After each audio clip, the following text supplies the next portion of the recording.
The Help Show is a podcast dedicated to connecting individuals to mental health resources in the community. The Help Show is more than a podcast. It is a movement focused on change. Our objectives are to change the perception and stigma associated with mental health, encourage those with mental health disease to get help, foster access to mental health resources, and remove barriers to mental health resources, including those encountered in underserved communities. We remain committed to supporting the mental health needs of the community during the COVID-19 pandemic. Though the world has changed dramatically in a short period of time, The Help Show is here to help and navigate through the changes and address your mental health needs. Seek help when needed. If distress impacts your daily life for several days or weeks, talk to a clergy member, counselor, or doctor, or contact SAMHSA Helpline at 1-800-985-5990. The crisis worker will work to ensure that you feel safe and help identify options and information about mental health services in your area. Your call is confidential and free. This podcast is sponsored by Good Co-working. Good Co-working is the first solar-powered co-working community in the world focused on cultivating profitable businesses that do right by the people plus the planet, all while keeping you safe in a beautiful plant-filled wellness center space. Get an address for your business, which comes with 2 daytime co-working days per month to get your meetings done, all for the quarterly cost of $150. Good Work have many membership options, from frequent flyer to office rental, so let Good Co-working help you find just the right space to help you balance your life and work. Located in Dallas, Texas, just south of Deep Ellum. Check out goodcoworking.co and tell them The Help Show sent you. Check out part 2 of episode 102, Major Problems, Minor Recognition, Minorities, and Mental Health in Sports, as Anzar explains struggles the coaches have with players on and off the court, also the importance of training players mentally to succeed after the game of basketball. I want to talk about the religious discrimination, Anzar, and what you see in the arena of sports, and how it's not really often, because you have Christian, and you have those that are not Christian, then you have those that are Muslim. Do you see a difference in how some athletes are treated because the God or the person they choose to serve? Really curious about that. Well, I gotta say, can you hear me? I can hear you. Okay. Well, I gotta say, I was actually proud. Like right now is Ramadan for Muslims, and I'm Muslim, and what that means is, for 30 days we don't eat while the sun's up. So from basically 5 something in the morning till 7:45 or 7:44 or whatever the time is, we don't eat. So the university, our university is a Baptist university. So what they do, they set up special meals for the Muslim kids to go by and pick up the meals at, and they know what time that they break fast, and they go pick them up, and they do all of those things for them. So, and I didn't know that they were doing that. You know what I mean? And I am extremely proud of our university and how, they care, and that's my HBCU shout out. I think being at HBCU is the reason why that they care so much, about the person, not just it's not a number. You're not an athlete. You're an actual person. You know what I mean? So, seeing those type of discriminations, I would have to say I have never seen here. Now, I've heard about things that took place years ago, and how a head coach would look at a young man who converted to Islam and treat him differently. Actually, a really good friend of mine, he played at the University of Washington, and he became Muslim while he was there, and they actually kicked him off the team because they didn't like the things that he were doing. And I think it's because they just didn't understand it. They look at, oh, he's Muslim, he has to be this radicalized person, and that's not the case at all. You know what I mean? So, but that was years ago. So, I hope and believe that things have changed. I have a question. There's something in the background. Is it It's not Dr. Rogers. It's not. Is there something going on? I hear Oh, something. hold on. That's why I had these on. Hold on.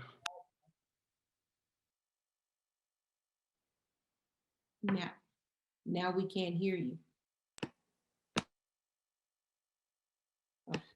All right, I got it. I'm trying to connect my earphones. Okay.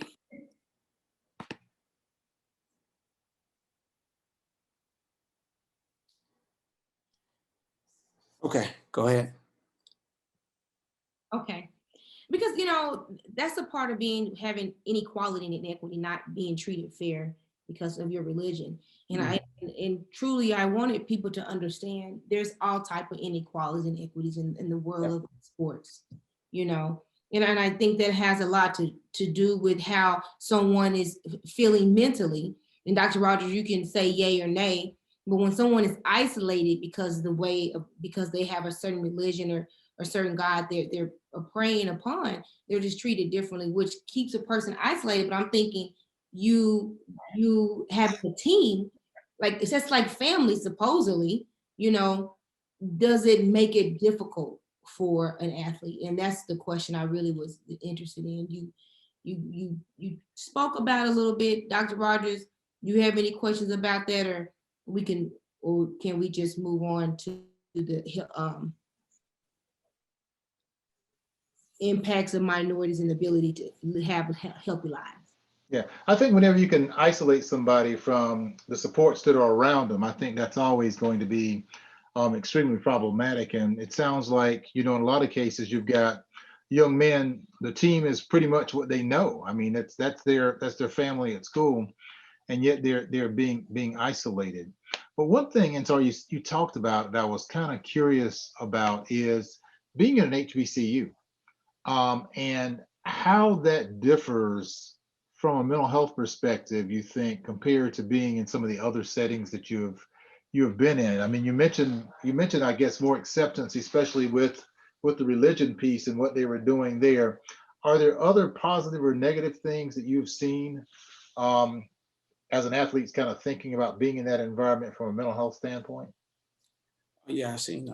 Well, one of the bigger universities, they have more resources to help someone. But being on an HBCU campus is kind of different because the people really care about the individual. You know what I mean? So it, like, for me, is just a great feeling. Like, you speak to a professor on campus, and they'll say, "Hey, I got Johnny in my class. He's doing this, he's doing that," and they'll actually call you and let you know, "Hey, he whatever, he missed an assignment. It's an important assignment. He need to make it up." And at other universities, other places, they may not even care if you miss it. You're just a number. You're just a name. I think for me personally, the most the most important day that a young man is, for me as a young man, is on that campus is graduation day.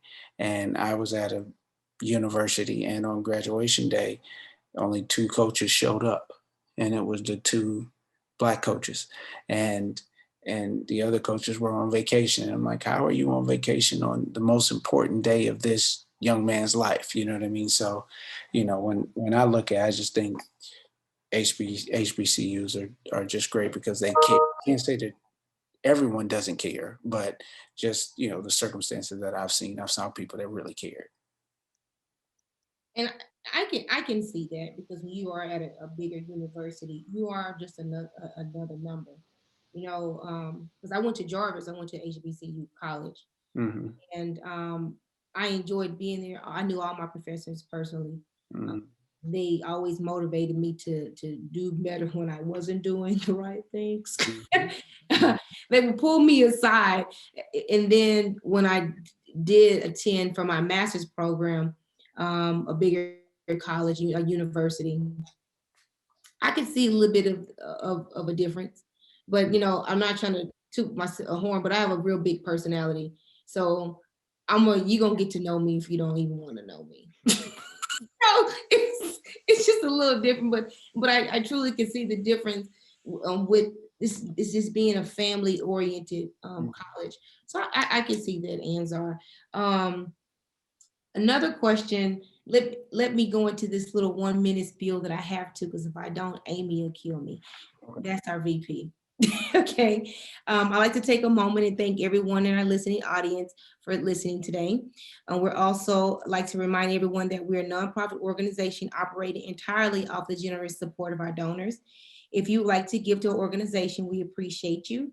You can send your donation via Cash App, # The Help Show, or on our website, www.thehelpshow.org. There's no donation too small. Every dollar is given will strengthen our efforts. If you'd like to donate $1,500 or more, you can become a VIP sponsor. Then we have some additional packages listed on our website, and you can visit that at www.thehelpshow.org for more details. So let's go into representation. We're almost done with this podcast. This has been an amazing conversation, Anzar. I'm glad you're shedding light on truly what athletes go through.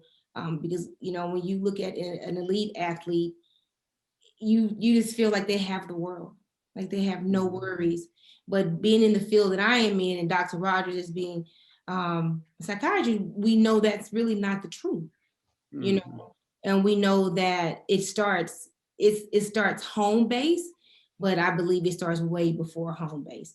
So I want to talk about representation and how representation matters. How can you drive diversity into those long-standing athletic organizations and institutes? Anzar? I think that's a great question, and I look at the hiring of head coaches in football. Okay. And I had I don't want to say an argument, but I had a heated discussion with friends and a bunch of people on Clubhouse, actually. And I see you on Clubhouse all the time. Okay. yeah. And the conversation was about, they were talking about Black head coaches and going to, the Rooney Rule. And inside of the Rooney Rule, you have to interview at least 2 minorities before you hire a coach. And one of the young men on the call, he was upset. He's like, man, what's the purpose of going to this interview when it's just a token interview? And I said, I understand where you're coming from, and I'm completely on your side. But I said, I want you to look at it like this. I wish I could remember the coach. But one of the young African-American head coaches, what he did was he went to that interview knowing that he wasn't probably going to get that job, because they already had in mind who they wanted. But he went in there and he blew them away. He blew them away to the point that when the job came back open, they called him. And so on this call, they were saying, well, you have the establishment and they know who they want and they're hiring the good old boy network. And I said, yeah, well, how do you break into the good old boy network? You gotta get inside. You gotta get inside those rooms to be in a space for someone to even recognize you and see you and be like, you know what?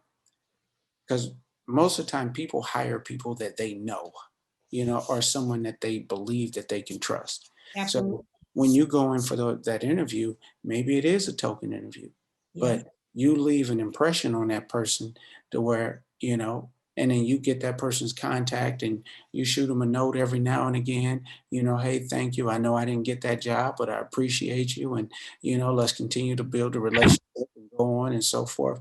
And until you get to the point where they will trust you enough that when it comes back around, maybe the second or third time, you'll have an opportunity to get that job. So I think you got to, with all of the things that everyone who came before us went through, and how hard they fought.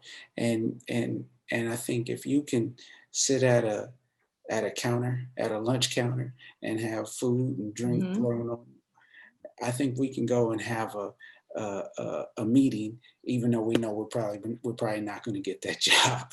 But in doing that, you help open the door for the next person, because hey, I can do this. Or in the case of the guy you were talking about, you happen to open the door for yourself. Open the door for yourself. Absolutely. You know, You I know, mean, you go know, ahead.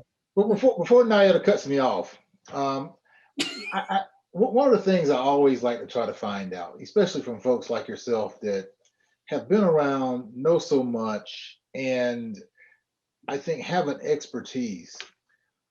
I'm always trying to figure out what is the thing as a psychiatrist that I need to know about working with the guys that you work with. And you know what is that right there is what I'm trying to figure out, because it is something different in people. You know what I mean? Like I tell this story all the time. I was working with Kareem Rush when he was with the Lakers, and I had mentioned him in the opener, Uh-huh.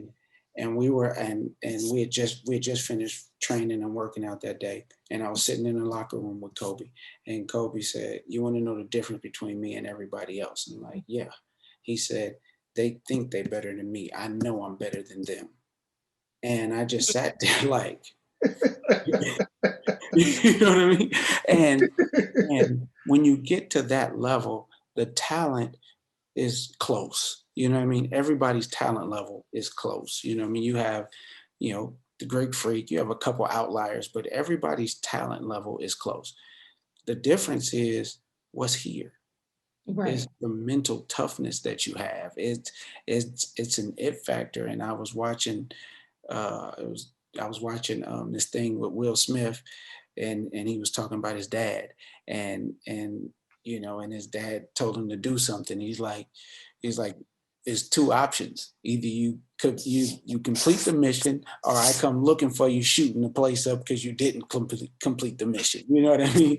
And it's like it's something inside of these people, and is nurtured from when they're young on never to quit.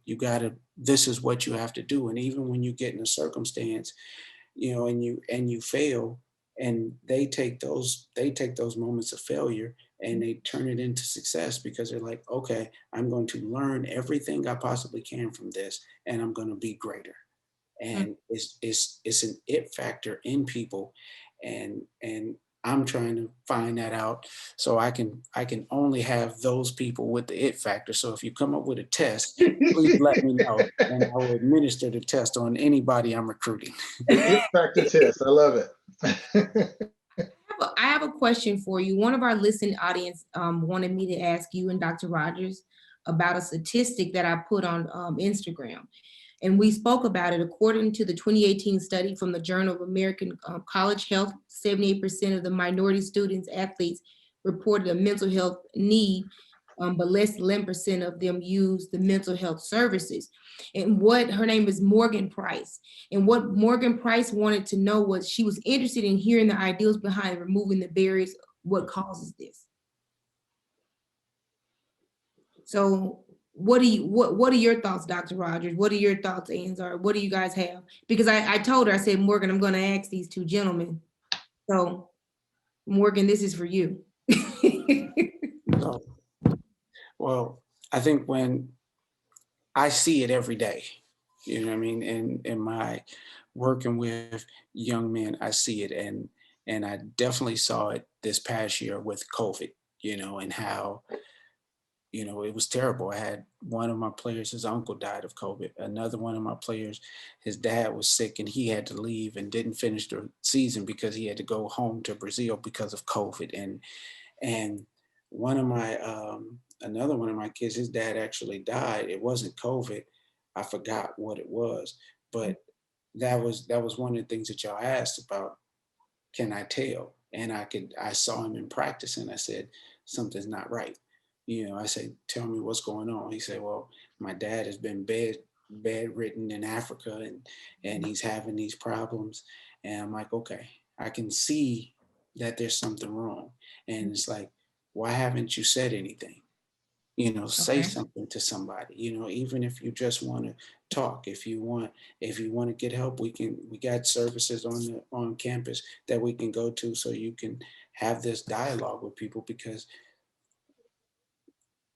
and everyone jokes about it, about the African American community, how we look at, seeing a therapist and seeing something like something's wrong with you and you're crazy. And it's like, no, like there's some issues that you have that are beyond coach. There's some issues that you have where you need to go talk to Dr. Rogers. And I didn't want to forget this, because when I was thinking of the topic, it was one thing that was important to me. I was at Prairie View, and my head coach's father yelled at us, the coaches, after a game. We were playing Jackson State, and he said, "You guys think that these young men problems are going to go away because you have them. You're not special enough to make these kids, you're not certified to help these kids' problems go away," and it always stuck with me, because it was like, and it goes to the opening question that Dr. Rogers asked me about, what do I do? And it's like, yeah, it was a time where, I could tell somebody something and they would just do it. And it was good, but they didn't have the issues that these young men have, because like you spoke about me going to Iran. When I went to Isfahan after the 2002 drafts. I think I went in 2003 or something like that, 2003, 2004. And in that draft, I had 12 people get drafted. Okay. I had one who didn't get drafted. Okay. And it was crazy to me, because I didn't understand what was wrong.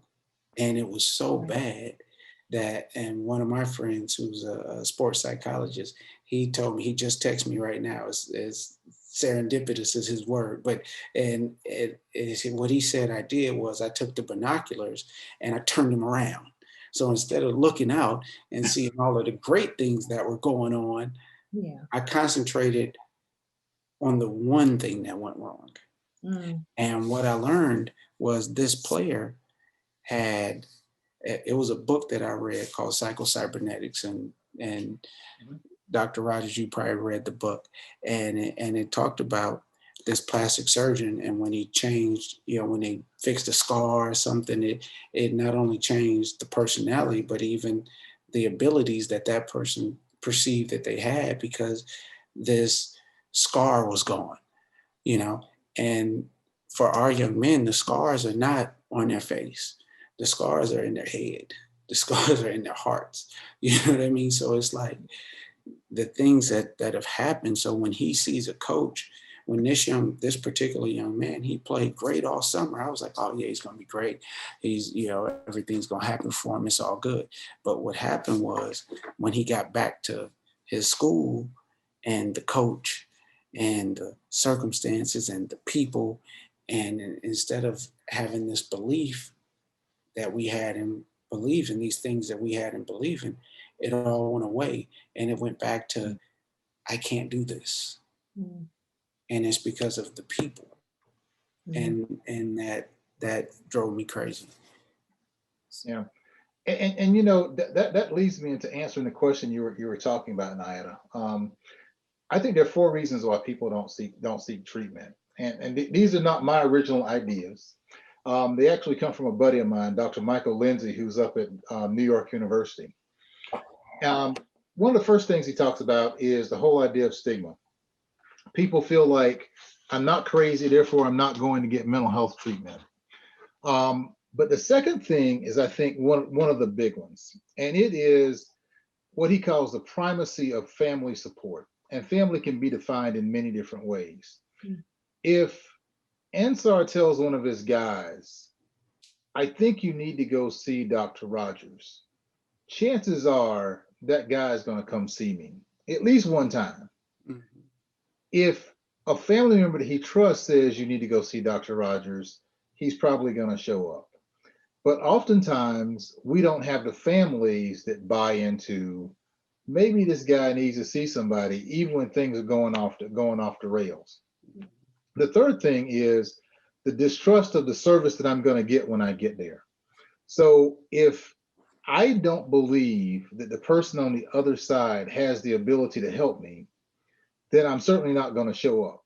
And if I show up that first time and they don't give me something that I can hold on to, I'm not going back again. And that can actually be the phone call to the front desk, and the secretary that answers the phone doesn't answer it the right way. And that person decides it's not worth it to me. And the third piece is misdiagnosing what's happening. So as we started off earlier, we talked about the number of guys that have trauma, but yet what we often see is, Johnny's bad. Therefore, Johnny doesn't necessarily need help. Johnny probably needs to be kicked out of school, go to a different team, do something different. But we don't diagnose the fact that Johnny just came from a bad neighborhood, jacked up family situation. He's not feeling great about himself. He may be depressed and anxious himself, but yet we can't quite see that about Johnny because it doesn't fit into the narrative of this guy who was a great athlete in high school. And so we don't encourage Johnny to go actually see somebody. So I think when you put those four things together, we see why a young man may not go see a mental health professional. Yeah, absolutely. I believe that what we're doing with the show, Dr. Rogers, I think is a stepping stone to help, because what we're doing is, allowing people and showing people that you're not alone. Everybody faces something. Something is wrong with everyone. No one is perfect. And that if you just talk about it and just, listen to Dr. Rogers, listen to the guests, listen to Anzar, we just even a little bit listen to me. It lets you know that it's going to be okay. And we're a phone call away. And so I think that when minority can get into a place of comfortability, someone that they can truly trust, I think those numbers can go up. But the first thing first, the question they ask themselves, because they've been with so much disappointment, with so much inconsistency, is, can we trust them? Can they help us? Do they know? Are they educated? Like, those are things that I saw when I was a QMPH, when I was in the college. I mean, not the colleges, but the elementary and high schools. Question is, can we trust you? If I need you, will you be there? Will you disappoint me? Because they come from families of disappointment all the time. So, that's where I can see why the numbers are so low with actually reaching out to get the help that they truly need, because of all the failure, honestly. Last question, and we're going to be done with this. Answer our question. So with being a coach, and you advocate as well for a number of years, how do you direct your athletes, staff, and friends towards mental health resources? Like, because you're a coach, but you're really a counselor. Yes, I think that is 1,000% true. I think now, especially in this stage in my life, and just knowing that, the things that people need is greater than just me. You know what I mean? And you really need to get it figured out, what's going on with yourself. You know what I mean? To help you become the best you that you can be. Like, I run into a lot of athletes who get in their own way with the things that they do, and it's like, well, it's a reason that you get in your own way. So let's get to the root cause of why this happens. It may have been something with your father, it may have been something with your mother, it may have been something with whoever. You know what I mean? And let's get to it. Let's talk about it so you can move past it and be the best you that you can be. So all I advocate for is the best mental state that each person can be, so you can play free and play with a confidence. Right.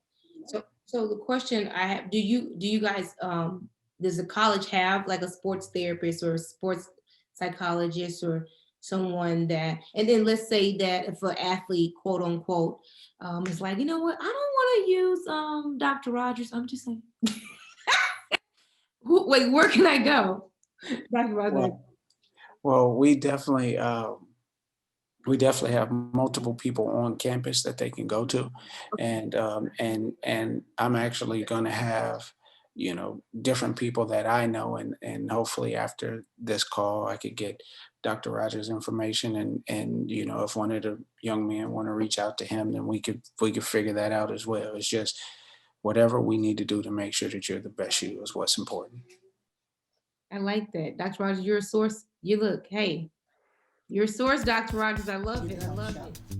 The Help Show wants to thank all of our partners: Auckland Research Associates, NJI Holding, Good Co-working, Gift and Mind Foundation, Duke's Hair Studios, and White Pearl Inc. We'd like to take a moment and thank everyone in our listening audience for listening today. We'd also like to remind everyone that we are a nonprofit organization operating entirely off the generous support of our donors. If you would like to give to our organization, we appreciate you. You can send your donation via Cash App, # The Help Show, or on our website at www.thehelpshow.org. There's no donation too small. Every dollar given will strengthen our efforts. If you'd like to donate $1,500 or more and become a VIP sponsor, then we have some additional packages listed on our website. And you can visit us at www.thehelpshow.org for more details.